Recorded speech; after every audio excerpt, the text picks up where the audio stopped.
37 enseignants des classes des cours préparatoires première année CP1 et cours préparatoires deuxième année CP2 de l'inspection de l'enseignement préscolaire et primaire de Boutro renforcent leurs capacités au cours d'un atelier de formation. Durant 3 jours, les participants sont instruits sur les thématiques telles que les contrôles des niveaux, les matières de français et de mathématiques, des classes de CP1 et de CP2. C'est un engagement que vous prenez vis-à-vis de vous-même, vis-à-vis de la région, mais vis-à-vis de la nation tout entière, pour dire que vous avez appris grâce au ministère, mais que vous êtes prêts à donner ce que vous avez appris aux enfants. Voici cet engagement. Je vous enjoins à cet effet, à faire en sorte que ce que vous avez appris ne tombe pas dans les souvenirs, mais que cela soit mis en application effectivement. Ce séminaire de mise à niveau s'inscrit dans une dynamique de rendre l'école ivoirienne plus performante. La formation va porter sur la démonstration des activités ludiques du PENAF en français comme en mathématiques. Il s'agira pour nous d'expliquer aux enseignants comment mener ces activités-là pour pouvoir améliorer les pratiques pédagogiques. Cette formation est initiée par l'IEP de Boutro en collaboration avec la Direction régionale de l'éducation nationale et de l'alphabétisation Bouaké 2. Les jours à venir, ce sera du tour des enseignants des classes des cours moyens.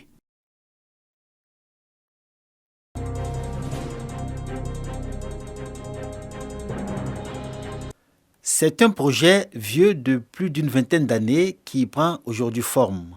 La mise sur pied d'une mutuelle de cadres issus de toutes les localités qui composent le département de Madinani est baptisée Mukadem. Un président élu et des responsables de commission sont chargés du bon fonctionnement de cette nouvelle mutuelle, objet de toutes les attentions dans le département de Madinani. Nous, les femmes, nous avons ça depuis très longtemps. On a beaucoup de projets. Bienvenue à cette mutuelle. Nous allons leur soumettre nos projets pour qu'ils puissent nous aider. La mise en place de ce nouvel outil qu'on vient de créer va permettre non seulement aux cadres de se retrouver, mais de commencer à parler du développement du village. On ne va pas se limiter seulement au site électoral, mais vraiment on va parler maintenant de développement.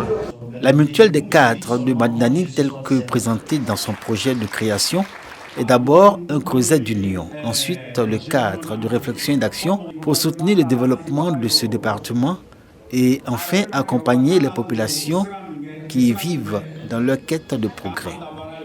L'esprit de fraternité et de solidarité dans lequel s'est tenue l'élection des organes dirigeants de la Mukadem, ajouté au consensus autour du président élu, salué par les élus et le chef de Madinani, laisse entrevoir l'adhésion des cadres à la cause de leur département.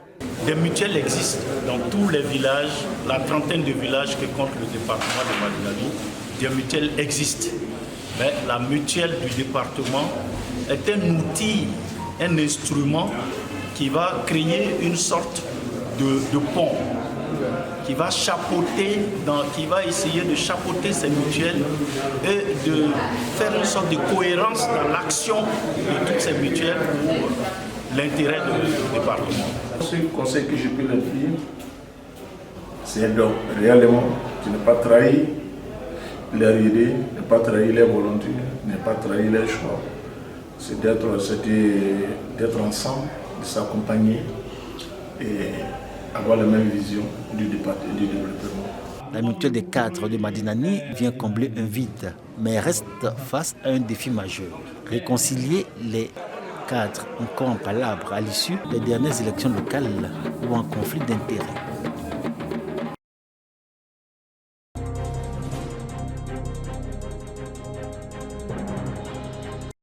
Après 230 km venant d'Abidjan par l'autoroute du Nord, Yamoussoukro, capitale politique de la Côte d'Ivoire. Escale à la gare routière au centre-ville et la stupéfaction.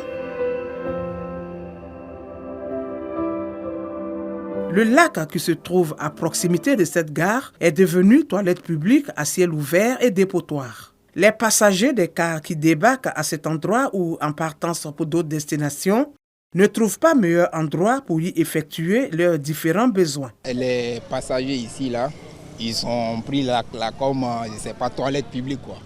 Tu vois, quand ils descendent seulement, c'est pour aller pisser, quoi. Alors que c'est pas normal. Toujours, les gens viennent ici pour ramasser les ordures, mais les passagers n'arrêtent pas de jeter les ordures partout.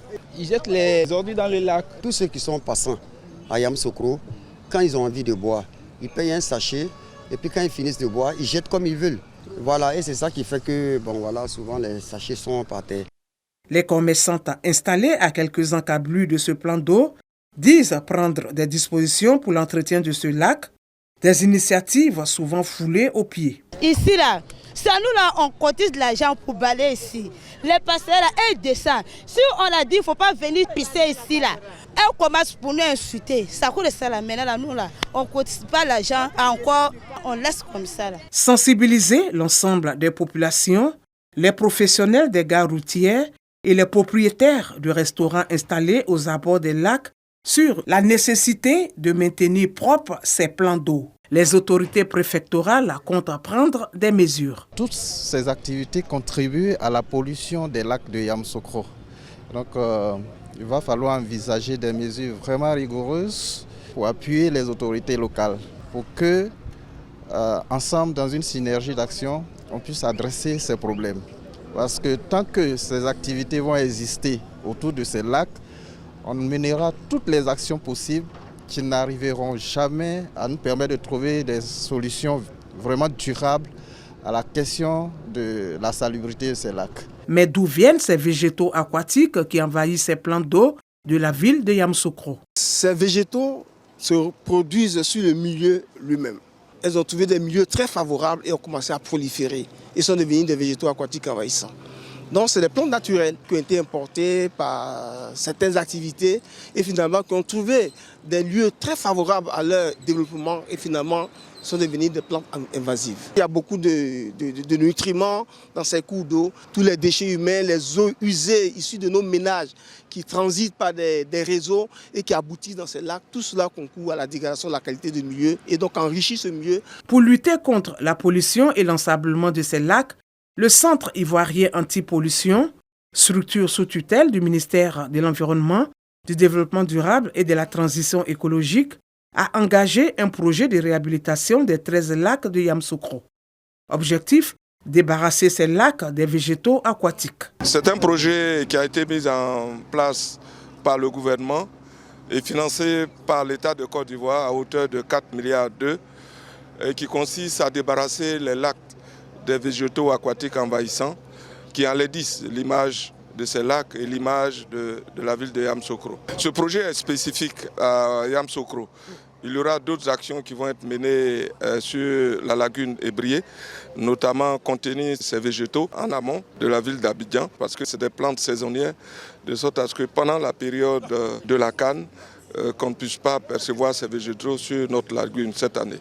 Ces 13 lacs ont un rôle à la fois touristique et écologique. Le travail abattu pour leur embellissement porte ses fruits à la grande joie des populations. Bon, quand c'était ça ne nous donnait pas en tout cas le courage de venir voir les crocodiles en tout cas.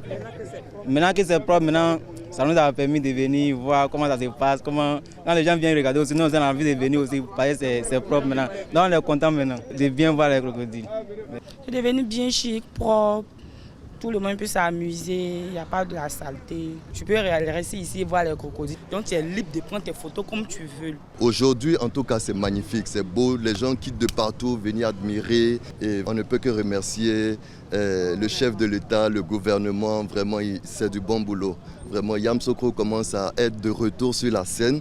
Yamoussoukro is back. Voilà, la ville touristique. Venez regarder, apprécier, voir le changement. Le district autonome de Yamoussoukro apporte également sa contribution dans la gestion des lacs de Yamoussoukro. Un plan de gestion des déchets est envisagé. Il ne s'agira pas seulement régulièrement avec le matériel que nous avons acquis d'enlever les légumes qui sont sur les étendues d'eau, mais il va nous falloir nous pencher vers les habitants de Yamoussoukro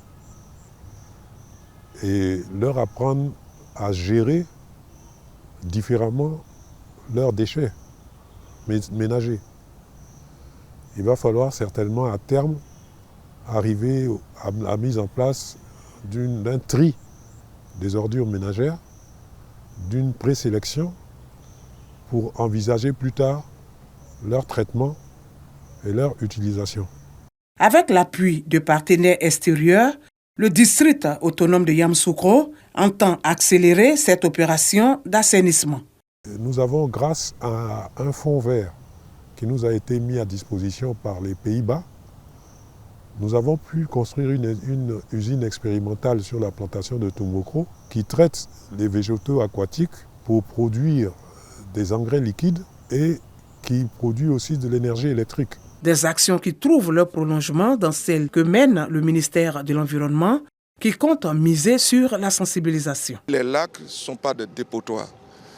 Il faut éviter de connecter les réseaux d'eau usée à ces lacs. C'est ce qui est à la base de ce phénomène que nous constatons. Il va y avoir une grande campagne de sensibilisation des populations qui vivent à proximité de ces lacs sur les comportements qu'ils doivent en avoir pour éviter que ces lacs soient pollués. Des opérations de nettoyage ont été entreprises pour éliminer les déchets et débris nuisibles des lacs de Yamoussoukro. Reste maintenant aux populations de jouer leur partition par l'adoption de gestes éco-citoyens.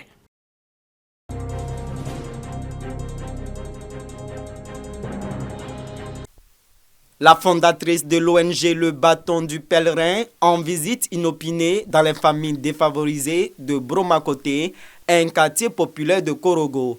Ici, plus de 5000 âmes vivent dans des conditions précaires, sans électricité ni eau potable. Conséquence, difficile pour ses parents d'offrir de meilleures conditions de vie à leur famille, notamment aux tout petits franges la plus fragile de la communauté. La députée Madjara Koulibaly se fixe un objectif de portée sociale, réunir tous les enfants, quel que soit le statut social. Dans ses bagages, des cadeaux de valeur, notamment des jeux éducatifs. Nous avons approché la population de Bromakoté, nous avons décidé de leur venir en aide. Sur le plan sanitaire, sur le plan éducatif aussi, nous avons entrepris certaines actions avec les jeunes, avec les femmes du quartier de Bromakoté. Ce quartier existe depuis de longues années, mais c'est la première fois que les habitants reçoivent la visite d'une personnalité de ce rang. Dans le quartier, la joie des populations est grande. Avec tout un quartier si reculé, voir une honorable venir nous honorer ce matin-là, vraiment, ça nous va droit au cœur. Venir donner un cadeau. Plus, non, c'est la joie. C'est la joie. Vraiment, merci infiniment. Que Dieu lui le rende au centuple. Avant l'étape de Bromakoté, la fondatrice de l'ONG Le Bâton du Pèlerin a fait la fête avec plus de 1000 enfants vulnérables de la commune de Korogo.